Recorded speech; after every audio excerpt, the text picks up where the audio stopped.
Trigger warning, on va parler aujourd'hui de troubles du comportement alimentaire ou TCA et de tout le mal qu'on peut se faire à soi-même. Et du coup, si c'est ton cas, ne t'inquiète pas, ça va aller, on est là pour toi et c'est ok si tu te sens pas d'écouter ça aujourd'hui. Tu pourras nous retrouver une prochaine fois et sinon, pour les autres personnes qui veulent bien rester, bon épisode à vous.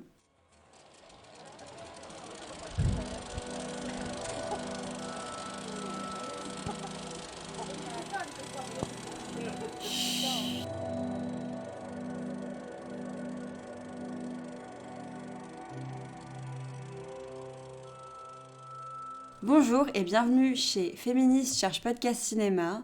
C'est Cam qui vous parle. Je suis avec Lou et Jude.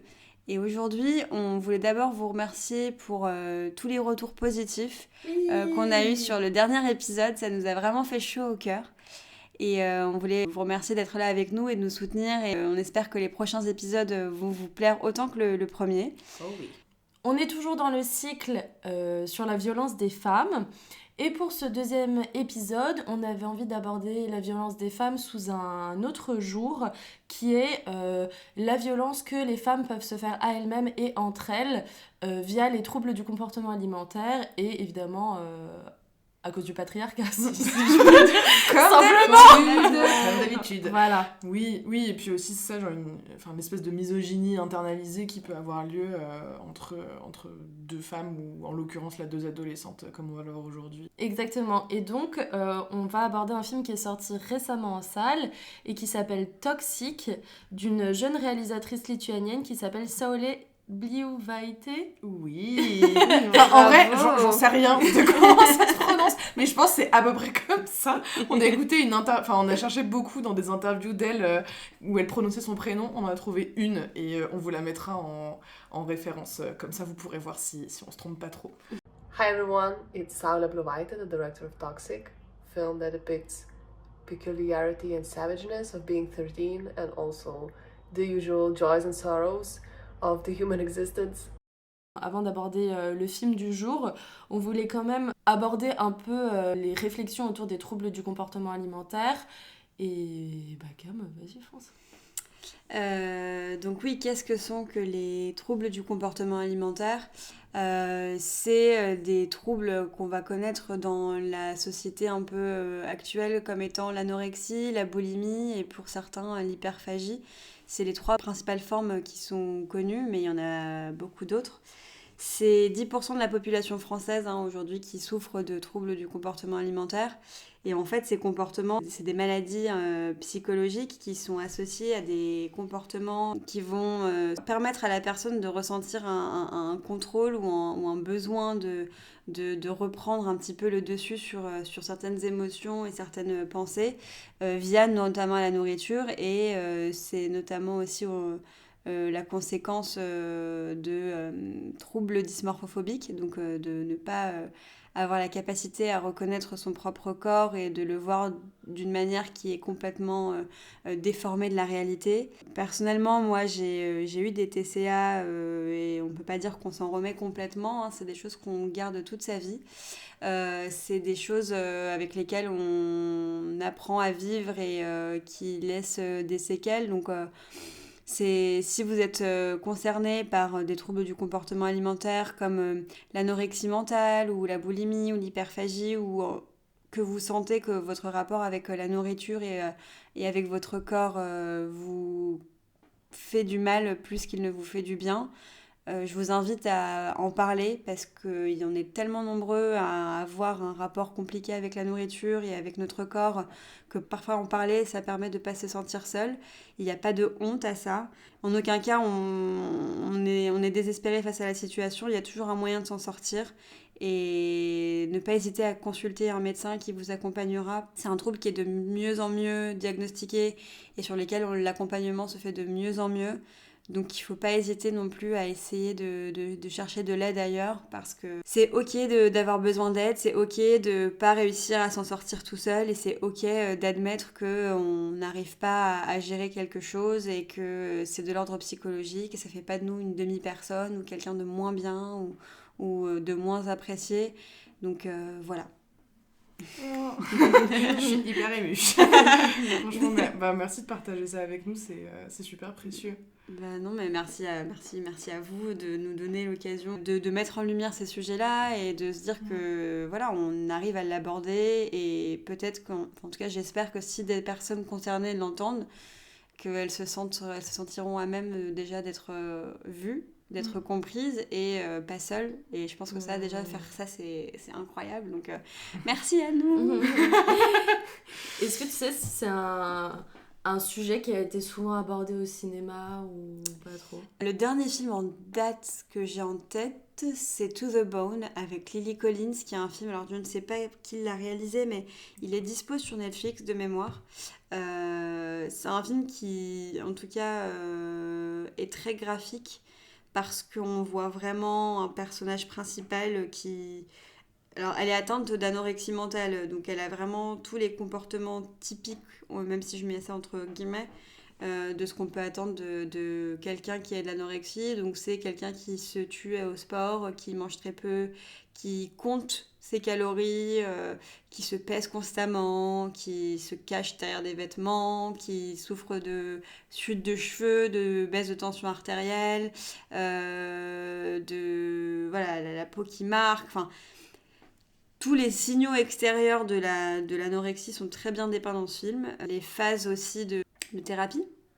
Thérapie familiale, non? Enfin, j'ai juste vu un petit extrait Ouais, où c'était... exactement. Il y a de la thérapie familiale, il y a aussi tout le passage internalisation, où elle est internée dans un centre spécial pour jeunes qui souffrent d'autres TCA.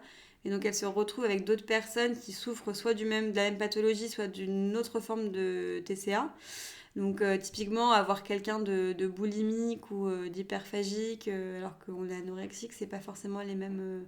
Alors c'est le même trouble, hein, in fine c'est un rapport à la nourriture et au corps qui est pas complètement sain. Et pour autant, c'est pas les mêmes manières de le gérer, quoi. Donc pour ceux qui le savent pas, l'hyperphagie c'est vraiment avoir des pulsions où tu vas manger. Alors que la boulimie, c'est vraiment... c'est par épisode. Et la boulimie, c'est vraiment genre juste tout le temps, juste ingérer des quantités astronomiques de bouffe. Donc, et voilà. Et l'anorexie, c'est vraiment la restriction pure et dure de toute forme de nourriture, quoi. Enfin, en tout cas, survivre avec le minimum. Donc, voilà. Ok, et du coup, la réalisatrice de To the Bone s'appelle Martine Noxon. Ah, ok. Ouais, voilà. J'ai cherché sur Wikipédia. Une femme en plus. C'est peut-être aussi pour ça que le film est aussi bien dépeint. Après, j'avoue que moi, personnellement, j'évite de trop regarder des... Enfin, je ne saurais pas vous donner d'autres films sur lesquels on aborde le sujet de TCA. En particulier parce que j'essaie d'éviter de les regarder. Ouais. Après, ça revient vachement dans les séries. Tu vois, quand tu prends la série comme Skins, il y a un des personnages principaux dont j'ai plus le nom, mais... la blonde. La blonde. Dans la saison 1 et 2. Voilà, elle en souffre terriblement. Dans tous les cas, dans la pop culture de manière générale, il y a beaucoup de phrases qu'on considère un peu comme trigger warning, qui sont de l'ordre, quand je prends Mean Girls par exemple, où à 2 semaines du bal de promo, elle fait un régime drastique et en fait, elle grossit parce qu'une de ses potes lui ruine son régime, ou d'avoir tout le temps des nanas hyper fines qui se regardent dans les films et qui considèrent qu'elles sont trop grosses, du coup qu'elles sont moches, on peut pas les aimer. Donc il y a vraiment tout plein de refs dans la pop culture et dans la société actuelle de toute façon qui font que tout est assez triggering pour quelqu'un qui a souffert de TCA et c'est assez difficile au début quand tu remontes la pente de faire abstraction de tout ça et de te dire waouh, en fait j'ai l'impression qu'on parle du poids et de l'image partout et de pas te sentir un peu mal du fait que voilà, tout est fait pour te rappeler que manger peu quand t'es une femme c'est bien, manger hyper léger quand t'es une femme c'est bien, et que si t'as pas le corps parfait avec un pet de gras, sans pet de gras, tu seras pas fort. Ouais, on t'aimera pas en fait. Juste, il y a un truc très, très, très sournois qui est de. L'anorexie permet de gérer, enfin en tout cas, je parle pour moi, ça a été un moyen de gérer des émotions, des frustrations, des choses que tu pouvais pas canaliser autrement. Et en fait, tu te remets à avoir un contrôle de toi-même à te challenger. Enfin, moi, j'avais une période assez horrible où je mangeais pas de la journée et je mangeais genre un Snickers à la fin de la journée pour me récompenser de pas avoir mangé. Et ça, tu vois, c'est complètement ridicule, quoi. Mais en fait, je sais pas si je dirais ridicule pour le coup. Mais non, mais c'est ridicule quand tu réfléchis dans le sens où, à la fin, une fois que tu prends du recul sur toi-même, tu te dis, mais en fait, il aurait mieux valu peut-être avoir des phases où tu manges un peu plus léger, des choses saines, etc. Mais en fait, tu as un espèce de challenge vis-à-vis de toi-même de si je tiens le plus longtemps possible, je peux m'octroyer quelque chose de pas sain parce qu'en fait, je l'ai mérité, parce qu'en fait, j'ai tenu. Et on le voit un peu dans le film Into the Bone où elle a un peu ce truc parfois où elle sait qu'elle va anticiper de manger un truc au resto et qu'on va la forcer à prendre un dessert. Du coup, son challenge, ça va être de rien manger dans la journée parce que comme elle sait qu'elle va avoir ce petit truc, elle va pouvoir se faire un peu plaisir, entre guillemets. Et donc, ça te permet de récupérer un contrôle sur ta vie, sur des choses que tu maîtrises pas, en se fixant des objectifs qui sont pas forcément rationnels, on va dire ça. Et atteignables aussi, peut-être. Bah, tu te forces à les atteindre, en fait. Ouais. Tu te forces à les atteindre. Mais oui, en tout cas, c'est assez, parfois, c'est assez surprenant selon les personnalités. Et ouais, ce film, en tout cas, To the Bone, le décrit assez bien, de manière à ce que ce soit pas trop caricatural.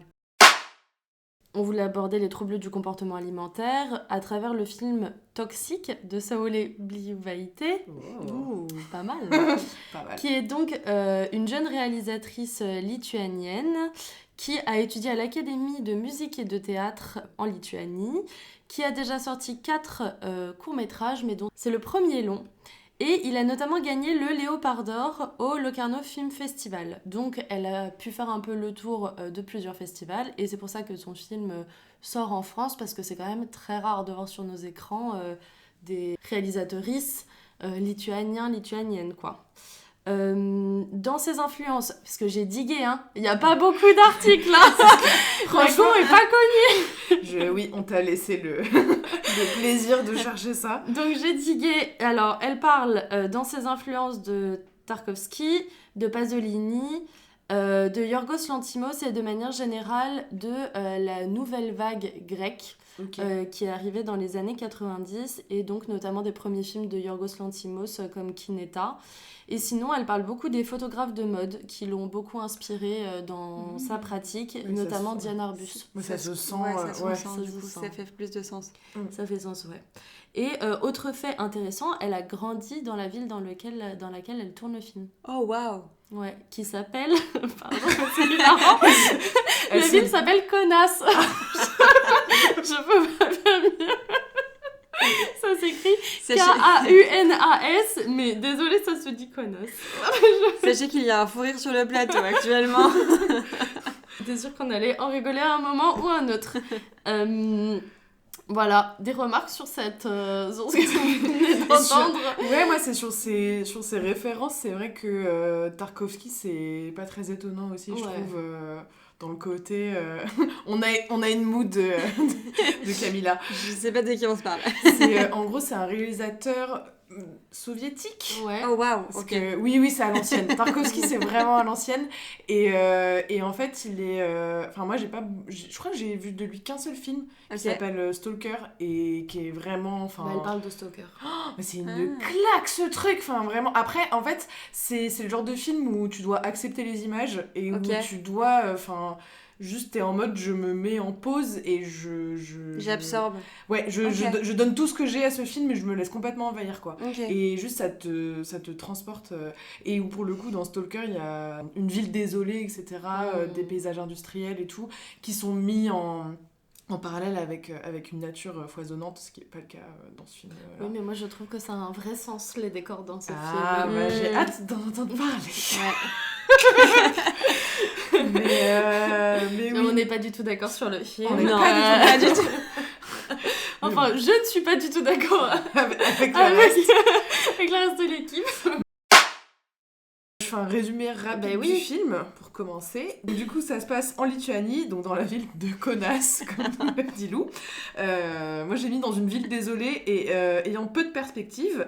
2 adolescentes de 13 ans, donc Maria et Christina, se rencontrent et s'inscrivent dans une école de mannequinat locale. Et en fait, après, c'est un film qui tourne beaucoup autour d'illusions et de désillusions, je dirais. Il y a vraiment une espèce de combat interne comme ça, où on a à la fois l'impression qu'elles sont tout à fait au courant que ça va difficilement marcher et qu'elles vont peut-être pas sortir de ce trou, mais en même temps, comme elles ont 13 ans et que c'est des enfants, elles y croient un peu quand même.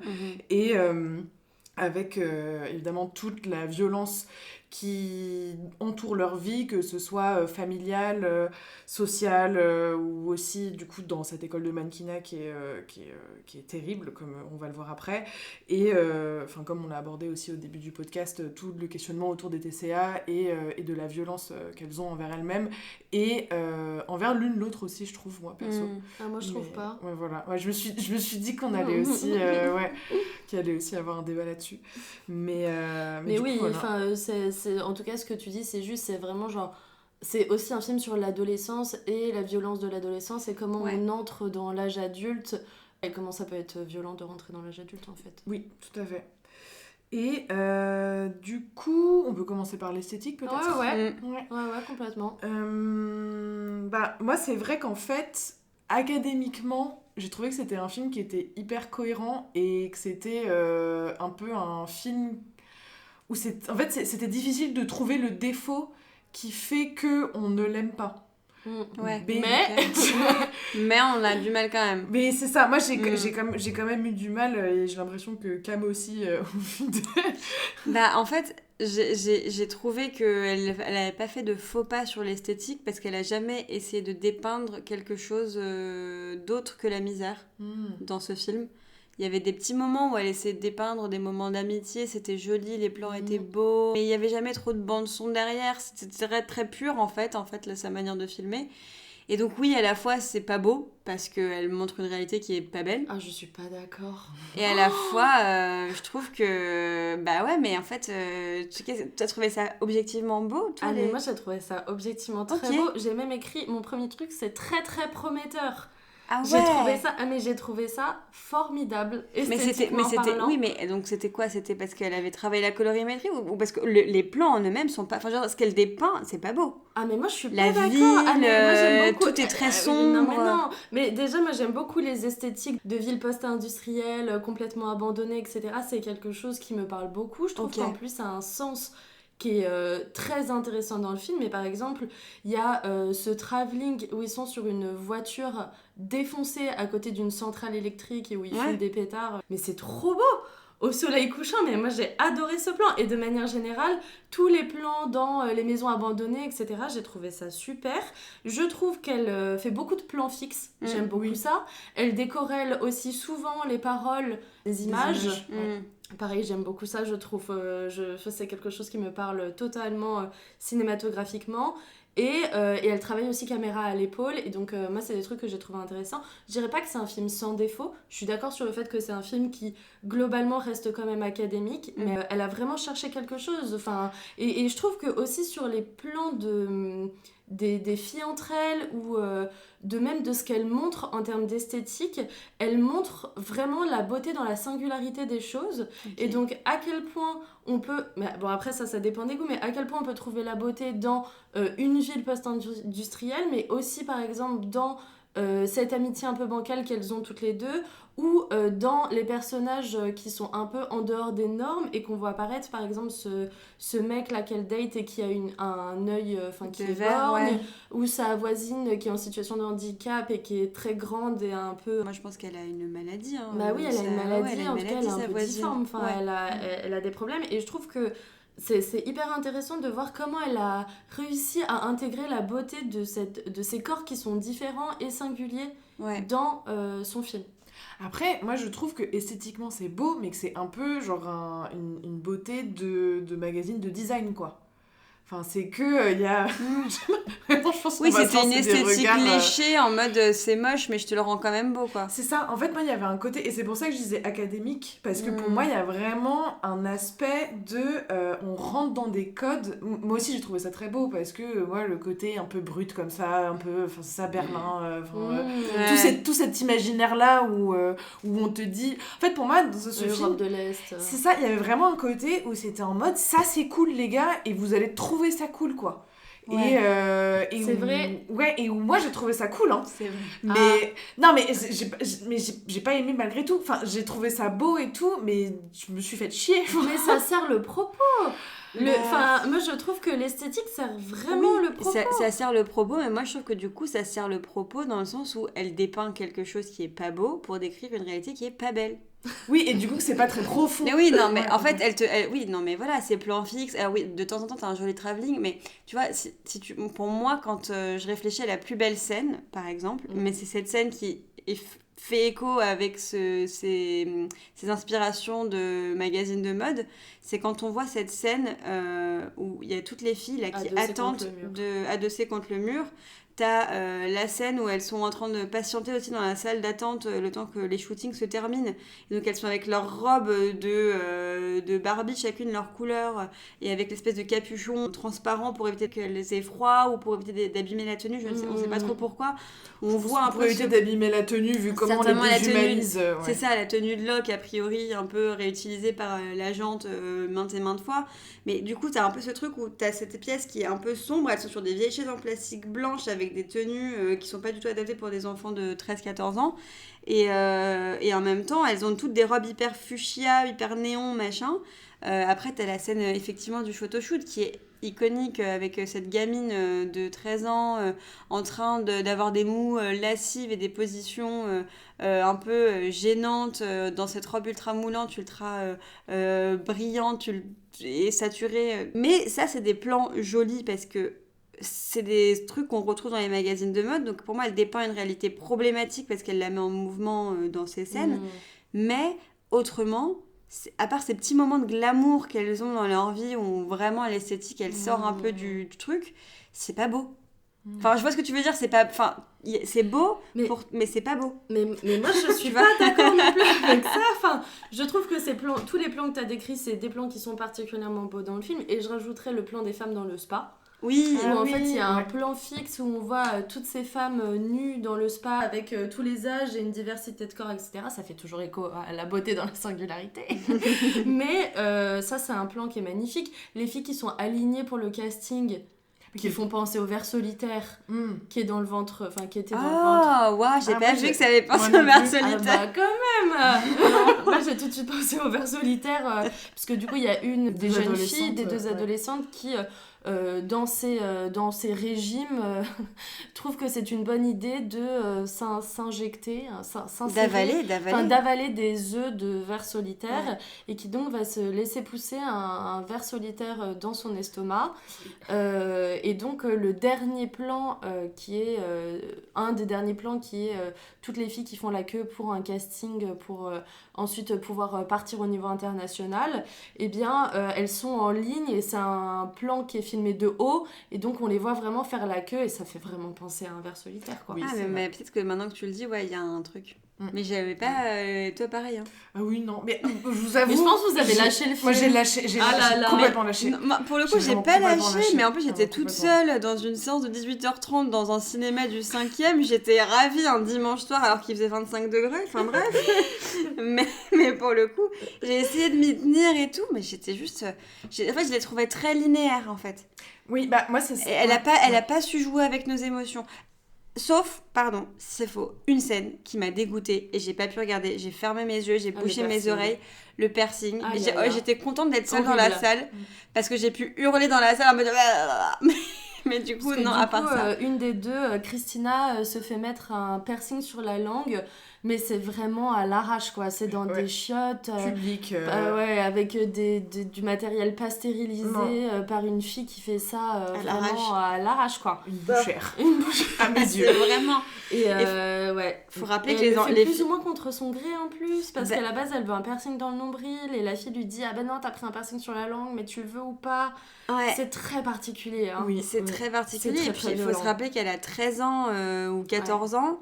Qu'en plus, après, cet enfant, elle a des relations particulières avec des garçons qui sont sensiblement plus vieux qu'elle. Je pense qu'ils sont même majeurs, hein, je suis quasiment certaine. Et en fait, elle se fait pas un piercing pour elle. Elle se fait aussi un piercing dans le but de pouvoir justement se prouver qu'elle vaut la peine d'être aimée ou d'être désirée. par des mecs qui ont un désir malsain et Bah, pas forcément malsain, mais qui en tout cas ont un désir sexuel, alors qu'elle ne comprend même pas la portée sexuelle de son acte. Elle comprend pas la partie sexuelle de son acte, et en plus de ça, elle ne comprend pas à quel point elle se met en danger et dans des situations hyper violentes pour elle, parce qu'en fait, là, elle se fait charcuter dans les toilettes. Il y a sa copine qui l'accompagne, qui comprend pas trop bien ce qui se passe, qui l'attend, machin, et puis dès qu'elle sort, elle lui montre un peu fièrement... Et vraiment, on comprend que cet enfant-là, qui est un peu la protagoniste principale, hein, moi je trouve, Christina... Ah, moi je trouve non, que c'est Marija, la protagoniste. Ouais. Pour moi, c'est Bah, les deux.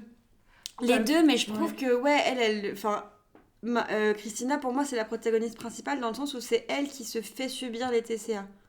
Elle se fait subir la violence. Pour moi, tout l'aspect TCA, c'est elle qui le revêt dans le film. Du coup, Maria, pour moi, elle revêt un peu le truc de... C'est un témoin. C'est un témoin de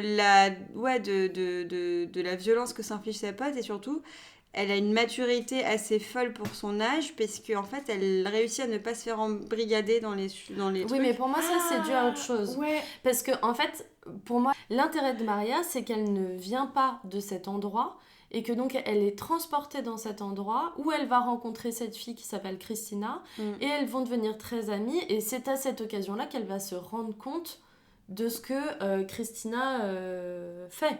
Oui, et aussi, mais pour moi, c'est vraiment un témoin de l'histoire. Et aussi... moi je trouve, en fait, pour moi, elles ont vraiment une dualité où il y a aussi tout le côté de Maria, je l'ai pas précisé pendant le résumé, mais elle boite, ce qui est quand même un élément qui est très important dans le film, parce que... La beauté dans la singularité. oui, c'est vrai. Continue. Ouais, mais pour moi, c'est plus un côté aussi de petit agneau blessé qui est très très pur et qui du coup est désiré de toutes parts pour sa pureté. C'est-à-dire que il y a plusieurs fois dans le film où Maria est préférée à Christina. Par exemple, elle est préférée à un moment où la directrice de cette école de mannequinat atroce fait attendre Maria à la fin du cours alors que Christina elle est envoyée dehors. Ou sinon, il y a aussi un moment... Elle lui offre une séance de photo aussi. Oui, c'est ça, il lui offre la séance de photo. Aussi, il y a un moment où elles sont avec, c'est ça, les mecs plus âgés dont on a parlé avant, et ils disent que Maria est plus belle que Christina. Et aussi, ils essaient de la faire fumer, et un peu une envie, en fait, de la corrompre, parce que, justement, il y a un peu le côté où elle ne vient pas, du coup, de cet endroit, et un peu une espèce... Moi, je mets vraiment comme une espèce de monstre qui essaye de l'avaler et de complètement la pervertir, en fait. Je pense que c'est vrai qu'elle renvoie un peu ce truc de la pureté, l'innocence. Là où Christina, tu sens qu'en fait, c'est une adulte. Mais pas une vraie adulte. Hein. C'est pas du tout une adulte, hein, mais tu sens qu'elle se comporte, comme quelqu'un qui croit savoir ce qu'est un adulte. Hi, my name is Maria. I'm 1.77 m. My favorite color is pink, and I love dogs. My name is Christina. I'm 13 years old, and I love basketball. Pour moi, elle se comporte aussi par rapport aux attentes qu'on a d'elle. Oui. Ouais, dans le mais sens du coup, où... tu vois... Oui, mais pour moi, c'est plutôt... en fait, Christina, pour moi, c'est celle qui lutte. Et c'est celle qui a grandi dans cet univers-là extrêmement violent, extrêmement pauvre, et qui sait ce que ça va lui coûter d'en sortir, et qui est prête à absolument tous les sacrifices pour en sortir. Alors que Maria, encore une fois, pour moi, elle apparaît plus comme un témoin, c'est-à-dire qu'elle ne vient pas de cet environnement, elle y est mise, puisqu'en fait, on n'a pas précisé, mais elle vit avec sa grand-mère, puisque sa mère... l'a laissée là pendant 6 mois, mais on sait que c'est un court laps de temps en tout cas, et ensuite elle est destinée à retourner avec sa mère de toute façon, donc pour moi c'est vraiment très différent. Il y en a une qui est contrainte à cet environnement, alors que l'autre elle n'est pas contrainte, et donc la lutte elle est différente, et la lutte elle est différente tant vis-à-vis de ce qu'elle se fait subir que dans sa manière d'envisager le monde adulte. Enfin, comme tu dis aussi dans l'appréhension du coup de s'en sortir, où c'est vrai que Maria, il y a un côté où elle suit complètement Christina du coup. Peut-être que je me suis un peu sentie comme Maria devant ce film, où moi j'attendais, je regardais ce qui se passe et puis je me demande, enfin, un peu comme un truc de se demander ce qu'on fait là. Mais c'est vrai ce que tu dis sur Christina un peu, où on dirait une espèce c'est ça, de lion en cage qui tourne et qui essaye de sortir. Moi ce qui m'a pas mal dérangée dans ce film, et c'est vraiment très personnel, c'est que j'ai beaucoup de mal avec les films où les personnages principaux n'avancent pas. Et où je sens un truc statique, où je sens quelque chose d'enfermant, où je sens une espèce d'impossibilité en fait qui est une évolution quoi. Et moi je trouve que dans ce film, minute 1, t'es un peu confronté à ça. Je suis d'accord, mais pour moi, c'est tout le vertige de l'adolescence. Et c'est ça que j'ai trouvé remarquable dans ce film, c'est que, en fait, genre, l'adolescence, pour moi, c'est aussi un moment de dégoût de soi-même, de colère, d'ennui, Enfin voilà, on essaye de trouver des solutions en rentrant dans le monde adulte, et on les trouve pas. Et je trouve que ce désespoir, il est très propre à l'adolescence. En tout cas, moi, c'est vraiment quelque chose que j'ai ressenti. Et je pense que leur amitié, c'est l'espoir dans le film.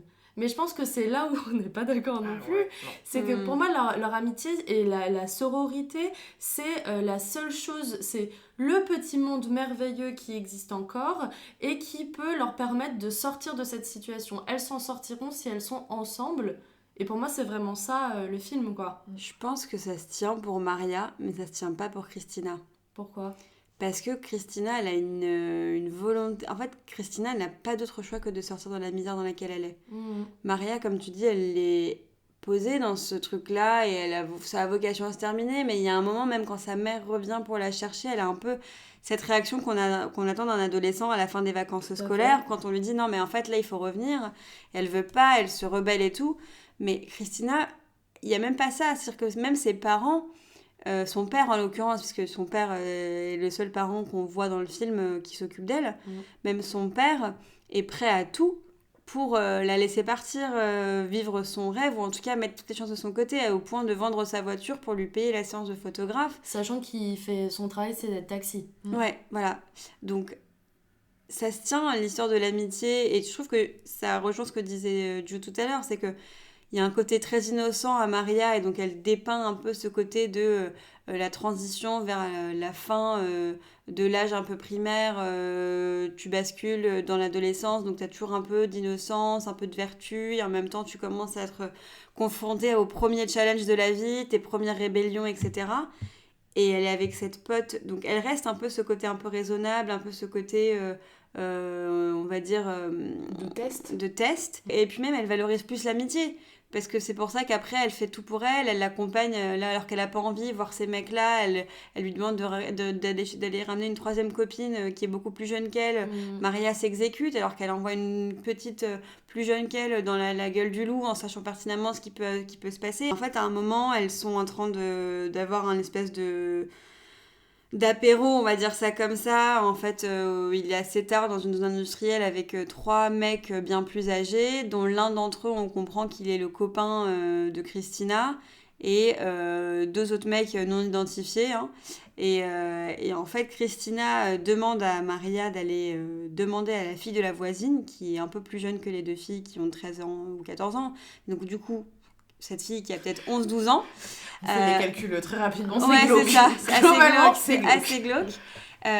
Et donc elle lui dit, prévois une tenue un peu... elle la relook. Elle la relook pour qu'elle paraisse moins jeune, mais donc elle l'habillait comme une adulte avec des décolletés, des talons vertigineux, etc. Et en fait, l'idée c'est juste qu'elles soient 3 filles pour 3 mecs et un peu d'alcool et advienne que pourra, quoi. Il y a même un moment où on a une frayeur collective en se disant la petite a disparu, on la retrouve pas. Et les filles, elles cherchent partout. Et en fait, on la retrouve complètement éméchée en gueule de bois dans un espèce de buisson. Elle veut rentrer chez elle, on sait pas trop ce qui s'est passé, on comprend qu'il y a eu des attouchements mais on n'en sait pas plus quoi. D'ailleurs Maria se réveille le matin sur le ponton avec sa braguette ouverte. Ouais. Oui, alors enlacée par un mec. Hein. Ouais. Mais moi ça justement, enfin c'est ça, c'est cette scène notamment aussi qui me fait dire que c'est pas une amitié qui porte et qui est un cocon d'espoir. Parce que, en fait, je suis pas du tout en train de dire que Christina pervertit Maria et que c'est un méchant diable, et c'est pas ce discours-là, mais c'est plus que je trouve qu'elles se font pas du bien, quoi. Que c'est pas un... C'est un safe space dans le sens où elles sont pas toutes seules face au reste du monde, et où il y a...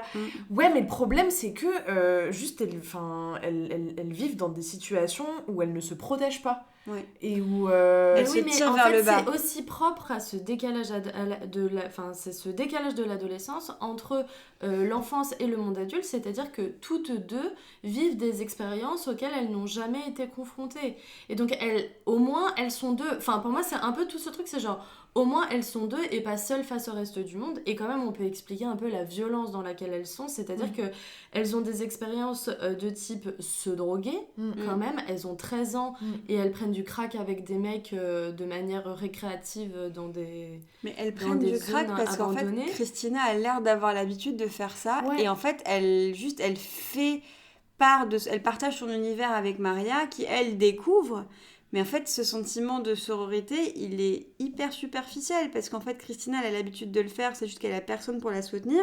Et Maria, elle est souvent seule. D'ailleurs, elle se fait bully par Christina au début du film parce que Christina, on se rappelle qu'elle lui a volé son jean. Oui, mais au début, elles sont pas amies. Elles sont pas du tout copines. Elles sont pas du tout copines au début. Mais du coup, cette amitié, il y a un côté complaisant d'une part et d'autre. Mais demain, tu vois, si la fin du film devait être un peu différente... je suis pas sûre. Je suis sûre que Maria aurait pu abandonner l'idée d'une carrière internationale pour préserver Christina. Je suis pas sûre que Christina, vu tout ce qu'elle avait fait, elle aurait pu abandonner les sacrifices faits par son père, le fait qu'elle ait ingéré un verre, on y reviendra. Tu vois, toutes les situations dans lesquelles elle s'est mise, parce qu'en fait, elle a un besoin de survivalisme qui est extrêmement fort. Oui, mais pour moi, le futur n'a pas sa place dans une amitié adolescente. En fait, l'amitié adolescente, pour moi, c'est quelque chose de très fort, je trouve une personne avec qui je connecte envers et contre tout à un moment T, et en fait, je suis prête... Enfin, un peu ce que tu racontes sur les colonies de vacances, c'est genre, je rencontre des gens avec qui je vais être 3 semaines, et à la fin, je chiale ma race de les laisser partir, ouais. Et en fait, pour moi, c'est un peu la même chose, c'est genre, tu connectes, et du coup, tu vis des expériences ensemble, et c'est ça qui te rapproche, tu vois. Et c'est pas tant le futur, en fait, le futur n'a pas sa place là-dedans, tu vois. Ouais, bien sûr. Et d'ailleurs, le futur n'a pas beaucoup sa place dans le film. Non. Il n'y a pas d'horizon dans ce film. J'aime bien comme on a été catégoriquement d'accord. Non. Le seul horizon qu'on voit, c'est des friches industrielles avec des hautes herbes. Mais on voit un futur, on entrevoit un futur qui est le mannequin là, qui vient de leur ville, qui a réussi à faire une carrière internationale. Mais ça, moi, je pense que c'est un mensonge. Ah non, parce qu'on la voit. On la voit en affiche et on voit Christina lui dessiner des bites sur la gueule, lui faire des cornes de diable et lui mettre des croix dans les yeux tellement elle a une frustration énorme. Et on entrevoit ce que c'est aussi d'effleurer ce rêve par la scène avec les parents et la directrice de l'agence. Où en fait on comprend globalement que c'est une boîte à arnaque et que ils font semblant d'amener ces filles à des castings. Enfin non, ils les emmènent à des castings en leur promettant le monde. Ouais. Et en fait elles ne vont jamais percer, ou alors dans l'industrie pornographique, etc. quoi. Donc oui, c'est sûr, c'est... Et aussi, enfin pour moi, c'est aussi une boîte de traite d'humains, quoi. Enfin, complètement. Juste, ouais, c'est ça, tu détournes des mineurs pour les envoyer aux quatre coins du monde pour participer à un trafic d'humains. Et, enfin, je l'ai perçu comme ça, quoi. Et d'ailleurs, on voit bien que les filles de l'agence se prostituent pour certaines d'entre elles, et notamment pour payer les frais qui leur permettront potentiellement de partir à l'étranger. Donc dès 13-14 ans, elles sont prêtes à tous les sacrifices. Et je voulais dire un truc, c'est que en fait, la réal a fait elle-même une école comme ça, une école de mannequin. Ah, ok. Donc elle peut dépeindre la réalité. Et elle est allée chercher ses actrices dans des écoles de mannequins. Ok. Ah, waouh, ok. Ouais. Donc c'est très réaliste ce qu'on voit. Mais c'est pour ça que je pense que vraiment, si on recoupe avec l'esthétique, elle démontre le pas beau de la réalité, quoi. Elle a aucunement essayé de glamouriser cette expérience de vie et la vie de ces jeunes filles. Oui, mais pour... Ouais, je sais pas. Non, mais on revient sur le même truc. Mais pour moi, Mais- c'est pas tant cette question d'esthétique. En fait, moi, je trouve que ce qui est intéressant dans ce film, c'est tout le décalage qu'elle crée entre, encore une fois, l'enfance et l'âge adulte. Et, et aussi comment elle le crée dans les plans. Par exemple, il y a un moment... Enfin, il y a une scène où on voit les filles en train d'apprendre une chorégraphie. Et en fait, la chorégraphie, c'est pas du tout quelque chose d'hyper sexualisé. Et en fait, on retrouve beaucoup plus leur maladresse, leur enfance quand on les filme, alors que c'est supposé être un acte ultra glamour qui les servira ensuite dans le mannequinat. Et pareil, j'ai trouvé ça hyper intéressant. Enfin, je trouve que le film, esthétiquement, porte vraiment ça, quoi. Ce décalage-là. Et donc, les décors de la ville abandonnée, Les fameux. porte ça aussi, parce que pour moi, c'est aussi, au-delà du désespoir ambiant qu'il y a dans ce film, c'est aussi une réflexion sur le temps qui passe de manière générale, et de à quel point les villes se dégradent. C'est presque un personnage à part entière, finalement, ce décor. Ce décor. J'entends. Après, je trouve que c'est un peu redondant du coup dans ce cas-là. Parce que ça... En fait, je pense que, du coup, moi, ce qui me dérange sur le fait que ça n'avance pas, c'est qu'aussi, je trouve qu'en termes de profondeur, on n'a pas non plus une latitude à explorer qui est très, très grande. Parce que, comme on n'avance pas, du coup, globalement, dans ce cas-là, t'explores tout ce qui est autour de toi. Et ça, tu le fais en 5 minutes, parce que tu comprends la misère dans laquelle elles vivent, tu comprends leurs enjeux aussi personnels. Donc Christina réussit à devenir mannequin et à se casser de là, et Maria d'avoir une amie. Globalement, moi je trouve que c'est un peu les deux tensions du film. Et en fait, moi, à partir de ce moment-là, j'ai l'impression qu'il n'y a plus trop d'évolution, quoi. On voit un peu, c'est ça, les déboires de Christina se fait percer la langue, Christina prend son verre solitaire, on dirait vraiment Martine à la plage, Martine à la ferme, voilà. Quand elle se prostitue. Quand elle se prostitue, et après Maria, du coup, comme vous l'avez dit toutes les deux, qui la suit à chaque fois, mais qui c'est la pas trop soutient. dans ce sens-là aussi. Christina, c'est celle qui a le courage de faire les choses. Oui, c'est sûr que c'est celle qui est proactive. Ça, c'est ça. Et par exemple, sur la question de la prostitution, elle remplace Maria, elle lui paye littéralement son accès au casting en se prostituant. Après, Maria n'avait rien demandé, hein. Maria n'allait pas aller au casting sinon. Oui, mais ce que je veux dire, c'est qu'on lui a un peu... Enfin, c'est une autre fille qui a proposé du coup ce plan d'aller voir un vieux mec... Tai sutartyje yra parašyta, kad iš pradžių jinai atidirba skolą. Nu, tu ateini, padarai masažą ir pasiemi 200 iš karto. Mais t'as pas trouvé que c'était hyper violent, parce que moi je trouve que dès le début on sait que Maria potentiellement elle peut réussir et pas Christina. Oui. Et du coup je suis d'accord avec toi, parce qu'en fait Christina elle ne répond pas au canon de la beauté tel que voulu par les agences de mannequins, alors que Maria tu la vois, tu sais qu'elle va devenir une mannequin connue. Et j'ai trouvé que, moi au contraire j'ai trouvé ça très intéressant, l'impossibilité de l'évolution. En fait tout le cadre est posé dès le début et les personnages auront beau tirer toutes les ficelles possible, et il y en a une qui n'aura pas à tirer les ficelles et qui y arrivera, et l'autre qui fera tout ce qui est en son pouvoir pour tirer les ficelles, et on sait dès le début qu'elle n'y arrivera pas. Et d'ailleurs on n'a pas la réponse à la fin.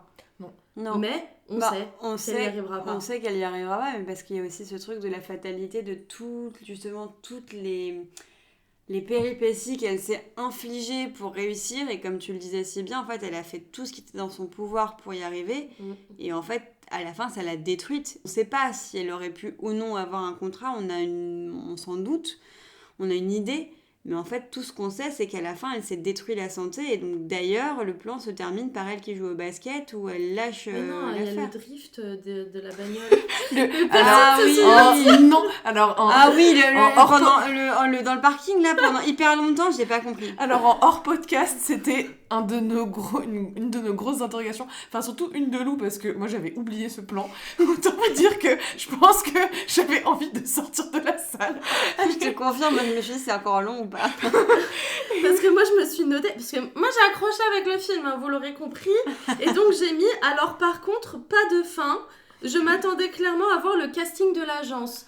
Parce qu'en gros, pendant tout le film, elle nous parle d'un casting qui va avoir lieu où potentiellement les filles pourront partir au Japon, etc. Et donc, elles se préparent pour le casting, elles font la séance photo. Et à la fin, je m'attendais à voir un truc à la Ruben Östlund. Un espèce de truc où ça part en couille pendant le casting, une espèce d'apothéose de climax, et en fait on ne voit pas le putain de casting. On voit juste, je vais râler sur toutes les fins, chaque épisode elle râle sur la fin. Non mais je m'attendais vraiment pas à ces drifts de voitures. Et aussi, parenthèse sur qui est Ruben Östlund, c'est du coup un réalisateur suédois. C'est ça, tout à fait, qui a gagné 2 palmes d'or avec Sans filtre et The Square. Voilà, tu voulais 2 palmes d'or assez imméritées à mon sens. Tout à fait. Un autre débat pour une prochaine fois. Revenons à cette fin avec cette voiture qui drift et qui ne s'arrête jamais. Et ben en fait, parce que du coup j'ai écouté des interviews de la réalisatrice et elle disait que en fait, ce qui était intéressant, c'est que la voiture qui drift sur le parking, c'est la voiture que le père a vendue. Ok. Et qui n'est donc plus utilisée comme taxi. Et comme en fait, drifter de parking. Exactement. Et en fait, elle fait des tours sur un parking. Et du coup, ça montre l'impossibilité. Enfin, à la fois, ça montre. Ouais, écoutez, elle a bossé, c'est bien. Moi, je m'en vais, hein, là, vraiment. Ah ouais, là, c'est. Ça en est trop pour. C'est-à-dire que c'est vraiment conceptuel, quoi. Après, une fois qu'elle l'explique, ça prend son sens et c'est beau. Mais c'est pas mal. En fait, c'est-à-dire qu'il manque des raccords pour que le téléspectateur y comprenne, enfin que et déjà tout le monde avait oublié que la voiture c'était le taxi. Mais moi j'avais même pas remarqué que le modèle, enfin je veux dire, dans ces cas si tu veux faire un rappel, utilise un modèle qui bien marque en tête genre une voiture jaune flashy quoi. Enfin, ou un signe. Non mais tu vois avec un truc une caractéristique un peu singulière pour le coup où tu te dis tu reconnais la voiture direct, je sais pas moi si c'est la beauté singulière de la exactement voiture. Si le capot est rouge et que le reste de la voiture est noir, tu le captes et tu dis mais là il n'y avait pas de moyen de faire de connexion. Après pour le coup ça m'étonne pas que le casting n'ait pas eu lieu parce que c'est un rêve qui n'existe pas et c'est une illusion qu'on leur a vendue tout du long et c'est un mirage. Voilà c'est ça, donc si ça se trouve il n'existe même pas ce casting. Mais si parce qu'on les voit faire le casting quand même. On voit la file. Oui, on les voit passer leur truc là où elles sont 12 millions, mais ce que je veux dire, c'est qu'entre-temps, il n'y a pas un truc où... Il n'y a pas un monde, et moi c'est ce que j'avais compris, il n'y a pas un monde où quand même l'autre, donc Christina tombe vachement malade du ver solitaire, et... Elle ne le passe pas. On abandonne en fait le casting, elle ne le passe pas pour moi. Et donc Maria... Comment tu sais ? Bah pour moi, je le suppose. Mais non, parce qu'il y a la grand-mère qui la soigne. Oui, mais après, tu la vois 2 secondes après. Le plan d'après, c'est plus... On parle plus du tout du mannequinat. Après ça, on parle que du... On la voit directement jouer au basket. On la revoit. Du coup, ça veut dire qu'elle est guérie. Oui, mais on réaborde jamais la question de savoir si elle reparle du casting ou quoi. Pour moi, elle s'est tellement mise mal qu'on abandonne. Ça suffit, on arrête les frais. Ah, pour moi, elle abandonnera jamais, hein. Moi, je l'avais interprété plutôt comme ça, on abandonne, on voit la grand-mère qui l'a guérie, la gamine qui est grelottante comme ça dans les bras de la grand-mère de Maria qui lui fait une concoction un peu bizarre, parce que la grand-mère de Maria, chez qui Maria reste le temps des 6 mois, elle a souvent des gens qui viennent chez elle pour des raisons un peu farfetch quand même. Il y a toujours on a l'impression que c'est un peu l'espèce de sorcière du village, quoi, un peu l'espèce de chamane, psy, tout ce que vous voulez. Et donc, elle lui concocte à un moment, une fois que Maria et Christina admettent au père de Christina et à la grand-mère de Maria ce qu'elles ont fait, donc à savoir acheter illégalement sur le dark web des œufs de ver solitaire que Maria a ingéré. Vraiment, pendant ce passage du film, j'étais en mode oh non, oh non, oh non. Je crois que par contre, j'ai moins détesté le ver solitaire que. Mais du coup, parlons des TCA peut-être. Oui. Tout à fait. Très honnêtement, il y avait quelques scènes qui n'étaient pas du tout réalistes. En tout cas, moi, je ne les ai pas senties réalistes. Mais du coup, le film m'a pas particulièrement trigger. Okay. Là où on pouvait avoir peur au début de se dire... moi, j'appréhendais peut-être un petit peu, mais... Il y a 2 scènes qui m'ont marqué. C'est la scène où elles se font bouffer du coton, là, tout à l'extérieur du studio. Je savais même pas qu'on pouvait faire ça. Ça, c'est assez classique. Je dis... pardon, c'est ne plus que reproduisez pas ne le ça chez reproduisez vous. pas, mais je veux dire, ça fait partie des remèdes assez traditionnels qui sont plébiscités dans les communautés de personnes qui veulent se faire maigrir de manière assez drastique et par des voies pas forcément très saines. Donc ça, j'avoue que je pouvais m'y attendre un petit peu. Ça fait partie des mêmes régimes que manger une seule pomme par jour, quoi. La deuxième scène réaliste, c'était celle où l'espèce de date du père lui fait à manger et que visiblement elle sait qu'elle a le casting le lendemain et donc on la voit trifouiller, jouer dans son assiette avec la nourriture. Ça c'est un comportement qui revient assez fréquent, c'est de jouer avec la nourriture pour faire gagner du temps et de créer de l'espace visuellement pour faire semblant croire qu'elle a mangé. pour faire semblant d'avoir mangé et surtout pour laisser croire aux personnes autour de toi que ton assiette est un peu plus vide juste en jouant un peu avec le visuel et on la voit de toute façon jeter la nourriture par la fenêtre donc on sait qu'elle ne se nourrit pas. Et d'ailleurs, juste par rapport à ça, moi j'ai trouvé ça très intéressant et j'ai trouvé ça pas manichéen parce qu'on a l'impression que son père ne s'occupe pas beaucoup d'elle et en fait il est quand même très soucieux de sa santé et notamment à un moment il la force à rester à table et à manger. Ouais. Et alors bon, je sais pas si c'est la solution, mais en tout cas avec ses propres moyens, on se rend compte quand même qu'il se rend compte de ce qui se passe chez sa fille et qu'il essaye d'y faire attention. Ouais, ça fait partie des situations qui sont assez fréquentes dans les familles où en tout cas il y a une personne qui souffre de TCA, c'est que tu peux le couvrir jusqu'à un certain moment, mais physiquement ça finit par se voir plus ou moins rapidement. Et la solution est souvent de se dire, en tout cas en tant que parent, d'imposer la force en fait, de se dire tu restes à table, il y a des règles, tu finis ton assiette, ou de commencer à te dire t'as pas mangé assez de ça, t'as pas mangé assez de ça, il faut des forces et machin. Donc oui, il le fait pour son bien. Pour autant, je pense que si elle souffre de TCA, c'est pas la bonne solution, mais c'est la solution naturelle d'un parent qui s'inquiète vis-à-vis d'un enfant qui arrête de manger et qui commence à avoir des signes physiques d'atteinte d'un certain trouble. Mais oui, on se rend compte en tout cas que le père absent, ou en tout cas le père qu'on voit souvent au bar ou avec sa nana en train de courir après sa nana pour qu'elle reste finir leur petite câlinade ensemble, on se dit putain il sert vraiment pas à grand chose et en fait non il sert quand même de figure paternelle assez présente et il a quand même ce truc du sacrifice aussi à la fin en se disant si ça peut aider ma fille à avoir un meilleur futur, je le fais sans me poser de questions. Il en est fier. Il dit à ses potes du bar que sa fille est mannequin, qu'elle va avoir une carrière, qu'elle va partir d'ici. D'ailleurs, quand elle est au bar avec lui pour lui réclamer je ne sais quoi, il lui dit mais de déguerpir de l'endroit parce qu'elle n'a rien à faire dans un endroit miteux ici et sale comme ça. Donc oui, il a une figure assez présente et assez bienveillante à son égard.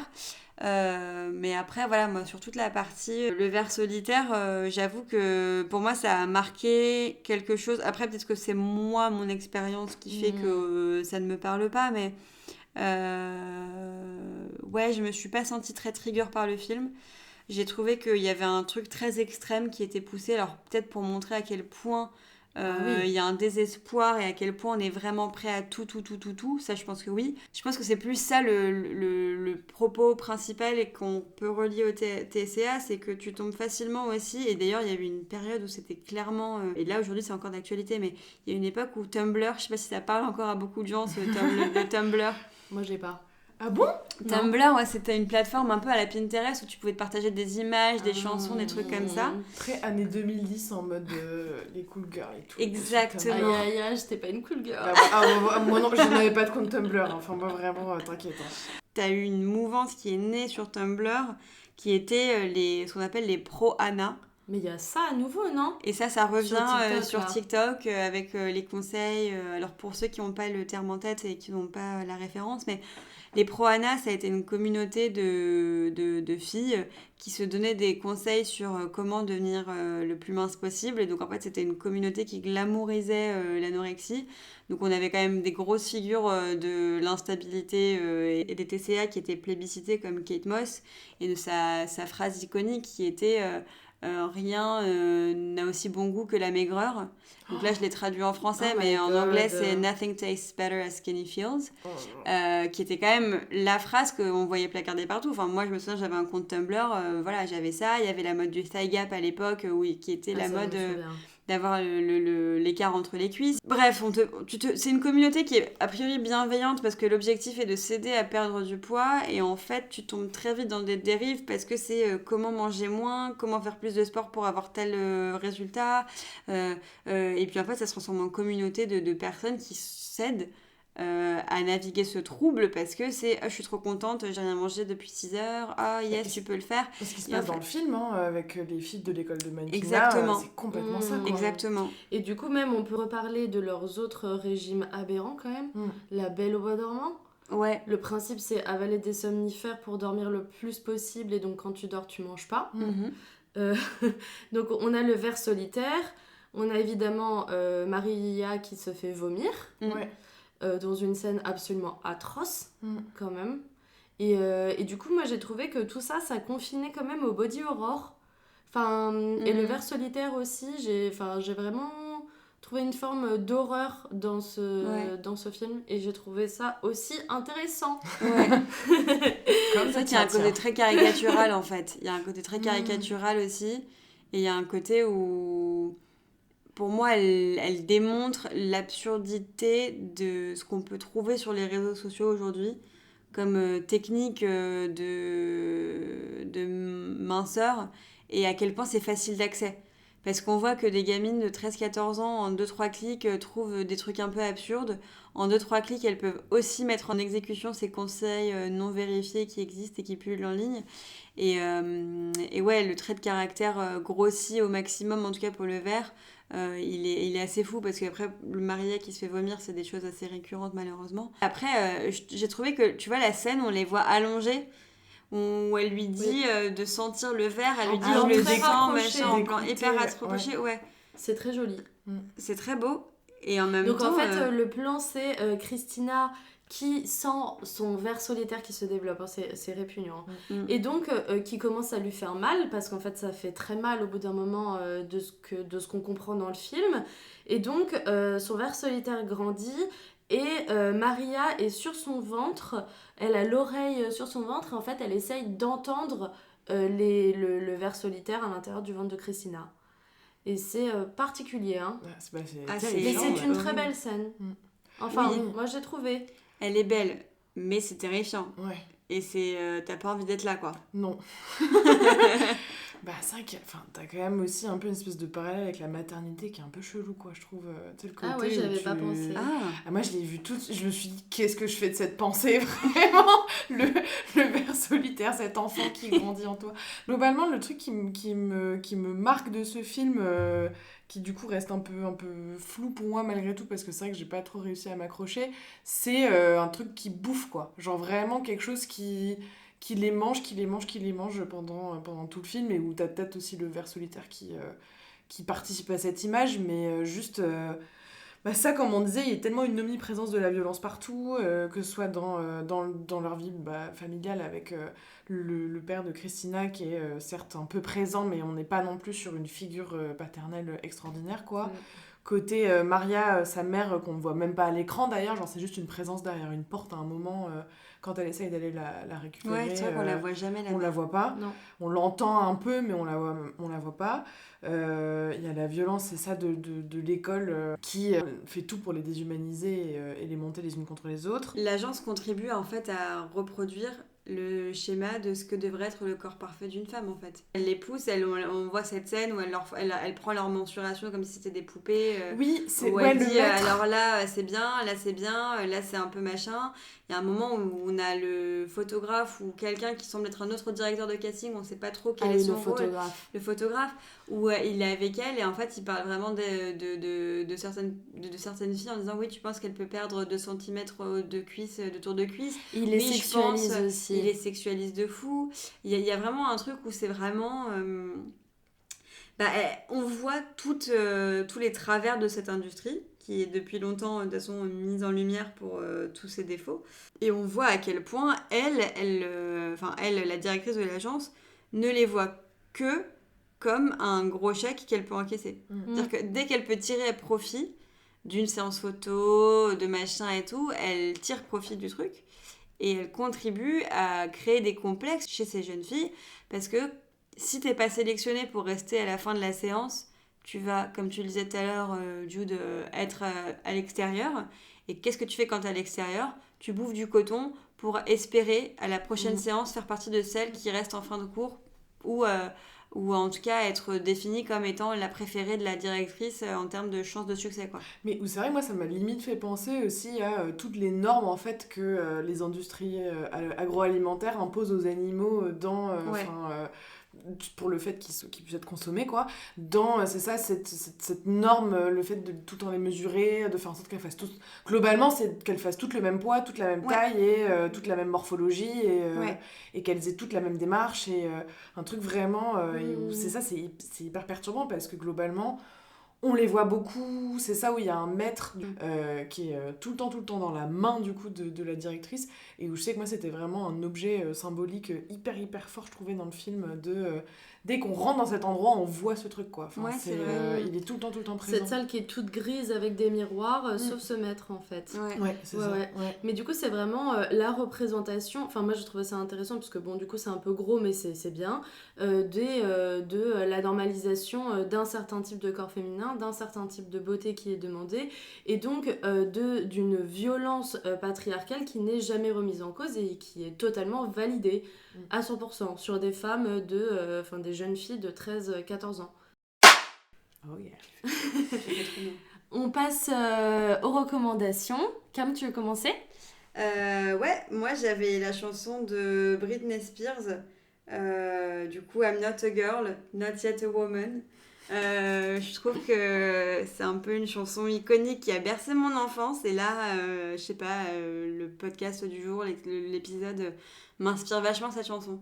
Moi, ma reco, c'est un livre qui s'appelle La végétarienne de Han Kang, j'espère que je massacre pas trop son nom, qui est du coup une autrice coréenne qui a eu le prix Nobel en 2024 de la littérature. Et donc ce livre, La végétarienne, c'est, je crois, son premier roman publié en France en 2007 et en fait c'est un bouquin qui m'a beaucoup marqué parce que ça parle d'un personnage principal qui devient végétarienne et qui se fait complètement rejeter par son mari, sa famille devant ce choix, qui trouvent tous complètement aberrants alors que ça va, il y a pire quand même comme choix de vie. Et en fait, plus on creuse, plus on comprend qu'elle vit, en fait, elle a envie de quitter quelques carcans sociaux, elle a plus envie de subir. Et comment est-ce qu'elle s'en échappe, en fait, par ce biais-là et en quittant peu à peu, en fait, les carcans sociaux qui entourent son monde et qui l'étouffent. Et j'ai vraiment beaucoup apprécié ce roman que je conseille vivement. Ça a l'air vraiment très bien. Trop bien, ouais.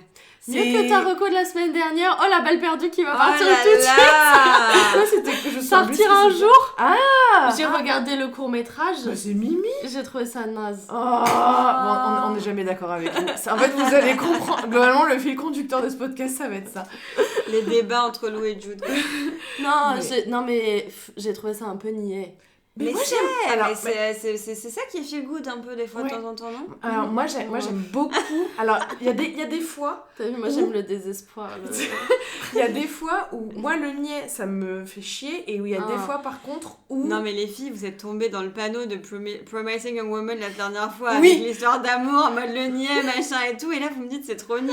Oh, pardon. Non mais ça oui. Mais justement il y a des fois où je sais pas, il y a un alignement des astres qui fait que j'achète complètement. Oui. Et où, genre, en fait, il y a un moment où, je sais pas, c'est ça, je passe de l'autre côté et où là, tu peux me faire... Écouter du Paris Hilton sur fond rose, quoi. Et vraiment, je suis mis en bas, quoi. C'est bien amené, c'est intéressant, mais j'ai trouvé que... Balle perdue. Oh, puis il joue pas bien, enfin, je sais pas... Après, Juliette Armanet, elle est chanteuse, elle est pas actrice à la base. Faut arrêter de vouloir faire... elle est pas Mimi dedans. Oui, non, mais Mimi, ça fait pas bon acteur. Et du coup, Marocco. Après tout ça, c'est une troupe de théâtre qui s'appelle Moonstrom Théâtre, qui vient du Grand Est et qui est une troupe de théâtre absolument exceptionnelle, qui fait des mises en scène comme moi j'ai jamais vu au théâtre. Vraiment, c'est du cinéma, c'est absolument brillant. Et il y a un très gros travail aussi qui est fait sur les costumes, puisque tous les personnages sont non-genrés, ils sont tous chauves. Et ils ont des costumes en fait qui viennent souvent de bennes à ordures, etc., et qui sont retravaillés. Et je le vends pas très bien comme ça. J'ai une image floue, j'avoue que. Mais c'est absolument génial. Et ils mettent des bandes son hyper techno pendant leur représentation. Ils ont notamment fait 40 degrés sous zéro de Copy, qui est un dramaturge sud-américain. Et c'est des textes qui sont extrêmement durs et crus. Et c'est vraiment génial. Ils ont fait Le mariage forcé de Molière avec la Comédie Française. Et là, ils font Macbeth de Shakespeare, qu'ils revisitent complètement. Et je pense que c'est une des meilleures pièces que j'ai jamais vues de ma vie. Vraiment. Et en ce moment, c'est au Théâtre Public de Montreuil, mais je pense que ça va se balader un peu en France. Et vraiment, foncez si vous avez l'occasion de voir Moonstrom Théâtre, c'est exceptionnel. Ok, trop bien. En vrai, tu l'as super bien rattrapé Merci. à la fin. Merci de nous avoir écoutés et on espère que ça vous a plu. Et la prochaine fois, on va parler d'un sujet encore extrêmement joyeux, à savoir le cannibalisme. Mais s'il vous plaît, restez avec nous. On vous promet que après, on va parler de choses joyeuses aussi.